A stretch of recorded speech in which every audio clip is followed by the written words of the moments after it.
Top usapan pa rin ang parody song na Salarin Salarin, kasunod ng debut performance ng Beanie Beaten sa Bubble Gang last Sunday. Ang trending music video, pumalo na sa 22 million ang accumulated views sa social media. Sino ba ang salarin sa krimen na malaki?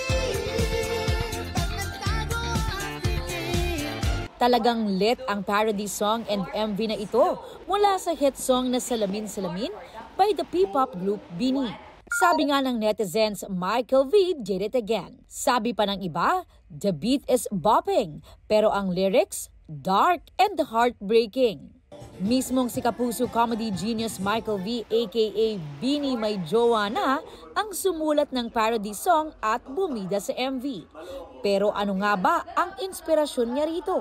Na-inspire ako nung Widow's Bar kasi marami nang lumalabas sa mga murder mystery na mga soap ang GMA, and naisip ko wala pa tayong nakikitang ganun sa Bubble Gang, most especially sa mga parodies na ginagawa natin. So this is probably the first and only murder mystery music video na gagawin ng Beanie Beaten. Masusundan pa ba ang parody MV ng Beanie Beaten? Hindi imposible. I'm saying na since nasimulan na, baka pwedeng gawa ng sequel.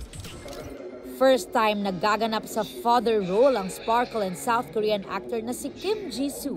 Para yan sa film na Mujige, na ang ibig sabihin sa Korean ay rainbow. Also, this movie was kind of kawawa, but at the same time, it's like very beautiful and very warm and heartwarming family drama movie. So, yeah, I wanted to be just part of it.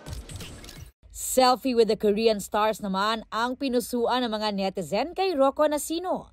Na-meet niya kasi sa Korea ang South Korean actors na sina Ji Chang-wook at Song Joong-ki na bumida sa Descendants of the Sun. Sabi tuloy ni Rocco, "Hello Big Boss," sabay tag kay Ding Dong Dantes na siya namang gumanap sa Philippine adaptation ng drama.